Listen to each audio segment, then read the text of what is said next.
பளிங்கு தரைகள், கண்கவர் சிற்பங்கள், நவரத்தினங்கள் இழைத்த தூண்கள், சுவரெல்லாம் சித்திர வேலைப்பாடுகள், விருந்தினர் மாளிகை, கடை வீதிகள், யாக சாலைகள் என அற்புதமாக இந்திரபிரஸ்தத்தை தேவலோகமாக மாற்றியிருந்தனர் பாண்டவர்கள். கிருஷ்ணரின் அருளாசியுடன் பிரம்மாண்டமான ராஜசுய யாகத்துக்கு ஏற்பாடு செய்த பாண்டவர்கள். மன்னர்கள் அனைவருக்கும் அழைப்பு விடுத்தனர். சகோதரர்களான துரியோதனனுக்கும் அவனை சார்ந்தவர்களுக்கும் சிறப்பு அழைப்பு விடுத்திருந்தான் யுதிஷ்டிரன்.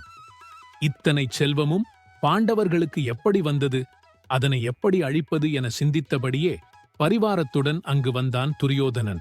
அவனுக்காக ஒதுக்கப்பட்டிருந்த சிறப்பு மாளிகையில் தங்கினான். ஒரு நாள் காலையில் மயன் உருவாக்கியிருந்த மாளிகையை காண புறப்பட்டான் துரியோதனன். அதன் சிறப்பு துரியோதனனை ஆச்சரியத்தில் ஆழ்த்தியது. மாளிகையின் ஓரிடத்தில் தண்ணீர் எனக் கருதி மெதுவாக காலை வைத்தான். ஆனால் அது வெறும் தரையாக இருந்தது. மற்றோரிடத்திலோ தரை எனக் கருதி அலட்சியமாக காலை வைக்க அது தண்ணீர் நிறைந்த தடாகமாக இருந்தது. இதைச் சற்றும் எதிர்பாராததால் தவறி விழுந்தான் துரியோதனன். எனினும் ஒரு வழியாகச் சமாளித்து எழுந்தான். அப்போது உப்பரிகையில் இருந்து சிரிப்பொலி கேட்டது. உயரே நோக்கினான். அங்கே பாண்டவர்களின் மனைவி திரௌபதி நின்று கொண்டிருந்தாள். அவன் விழுந்ததை பார்த்து அவள் சிரித்தாள். துரியோதனனை நோக்கி, கண் தெரியாதவரின் மகனுக்கும் கண் தெரியாதா என்று கிண்டலாக கேட்டாள் திரௌபதி. துரியோதனனோ அதை பெரும் அவமானமாக எடுத்துக்கொண்டான். பாஞ்சாலியை பதிலுக்கு பதில் அன்றே அவமானப்படுத்த நினைத்தான். விழாவுக்கு வந்த உறவினர்களுக்கு சிறப்பு விருந்து ஏற்பாடாகியிருந்தது. பாண்டவர்களும் திரௌபதியும் எல்லோரையும் பந்தியில் உபசரித்து உணவு பரிமாறினார்கள்.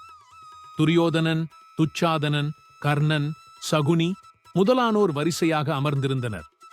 திரௌபதி பரிமாறிக்கொண்டே துரியோதனன் இலைக்கு அருகில் வந்தாள்.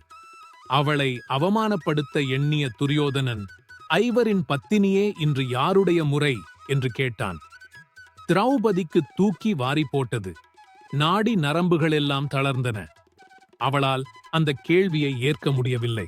செய்வதறியாது பரிமாறுவதை நிறுத்திவிட்டு உள்ளே ஓடினாள். கண் கலங்கினாள். அதே நேரம் அங்கு தோன்றினார் கிருஷ்ணர். கலங்காதே திரௌபதி, நடந்ததை நானும் கவனித்தேன். எல்லோர் முன்னிலையிலும் உன்னை அவமானப்படுத்தி அழவைக்க நினைத்திருக்கிறான். துரியோதனன் அவனுக்கு பாடம் கற்பிக்கலாம். நான் சொல்வது போல செய். நீ மீண்டும் உணவு பரிமாறப்போ. துரியோதனன் மீண்டும் உன்னிடம் அதே கேள்வியை கேட்டு ஏன் பதில் கூறவில்லை என்று கேட்பான். உடனே நீ தக்ஷகன் முறை என்று சொல். அதன் பிறகு துரியோதனன் அந்த இடத்திலேயே இருக்க மாட்டான் என்றார் கிருஷ்ணர். கிருஷ்ணரின் வார்த்தையை தட்ட முடியாமல் விருந்து மண்டபத்துக்குச் சென்றாள். திரௌபதி துரியோதனன் இலை அருகில் அவள் வந்ததும் விஷமத்துடன் அதே கேள்வியை மீண்டும் கேட்டான். எனக்கு பதில் கூறவில்லையே, இன்று யாருடைய முறை? ஸ்ரீகிருஷ்ணன் சொல்லி அனுப்பியது போலவே இன்று தக்ஷகன் முறை என்று பளிச்சென பதில் தந்தாள் திரௌபதி. அதைக் கேட்டு விஷநாகம் தீண்டியது போன்று அதிர்ந்தான் துரியோதனன். சட்டென எழுந்து அங்கிருந்து வெளியேறினான். திரௌபதிக்கு ஆச்சரியம். கண்ணனிடம் ஓடோடி வந்தாள். கிருஷ்ணா, இதென்ன மாயம்? யாரந்த தக்ஷகன்? அவன் பெயரைக் கேட்டதும் துரியோதனன் ஏன் இப்படி பேயறைந்தாற்போல் பதறி பயந்து ஓடுகிறான் என்று கேட்டாள். கிருஷ்ணன் அதற்கான காரணத்தையும் கதையையும் சொல்ல ஆரம்பித்தான். துரியோதனனின் மனைவி பானுமதி மகா பதிவிரதை. கணவனையே தெய்வமாக பூஜித்து வந்தாள். ஆனால் மனைவியிடம் அன்பாக பேசக்கூட அவனுக்கு நேரமில்லை. திருமணமாகி மாதங்கள் பல கடந்தும் மன வாழ்க்கையின் பயனை அடையும் பாக்கியம் பானுமதிக்கு கிட்டவில்லை. அவனது அன்புக்காக ஏங்கினாள். தெய்வங்களை வேண்டினாள். அவள் தவம் பலிக்கும் வேளை வந்தது. ஒருமுறை முனிவர் ஒருவர் பானுமதியின் துயர் நீக்கும் வழி ஒன்றை கூறினார். மகிமை மிக்க மூலிகை வேர் ஒன்றை மந்திரித்து அவளிடம் கொடுத்து அதை பாலில் இட்டு கணவனுக்கு கொடுக்கும்படி கூறினார் முனிவர். பானுமதியும் அதன்படியே பால் காய்ச்சி அதில் இனிப்பும் இன்சுவையும் சேர்த்து முனிவர் தந்த வேரையும் அதில் இட்டு கணவனின் வருகைக்காக காத்திருந்தாள். அன்று பௌர்ணமி. இரவின் 2ஆம் சாமத்தில் அந்தப்புறம் வந்தான் துரியோதனன். அப்போது அவன் மது அருந்தியிருந்தான். பால் அருந்தும் மனநிலையில் அவன் இல்லை. ஆசையுடன் மனைவி நீட்டிய பால் கிண்ணத்தை புறங்கையால் ஒதுக்கினான். கை தவறி கிண்ணத்தில் இருந்த பால் தரையில் சிந்தியது. அப்போது அங்கே சென்று கொண்டிருந்த தக்ஷகன் எனும் நாகம் அந்த பாலை சுவைத்தது. தக்ஷகன் சர்ப்பங்களின் ராஜன். பாலை பருகியதும் அதிலிருந்த வேரின் வசிய சக்தியால் அவனுக்கு பானுமதி மீது ஆசையும் நேசமும் பிறந்தது.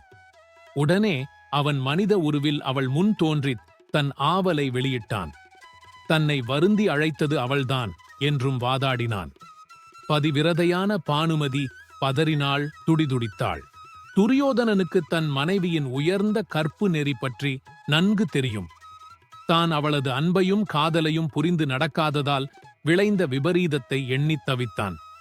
தக்ஷகன் கால்களில் விழுந்து தன் மனைவியின் கற்பை காக்க வேண்டினான். தக்ஷகன் பாம்பு பண்பு மிக்கவன். பாலில் கலந்திருந்த வேரின் சக்தியால் உந்தப் பெற்றதால்தான் அவன் உள்ளம் பானுமதியை விரும்பியது.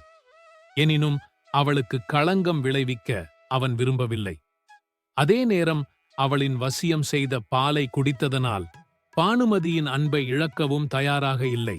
எனவே ஒரு நிபந்தனை விதித்தான். அந்தப்புறத்தில் அமைந்துள்ள அரச விருட்சத்தின் அடியில் உள்ள புற்றுக்கு பௌர்ணமி தோறும் பானுமதியை காண வருவேன்.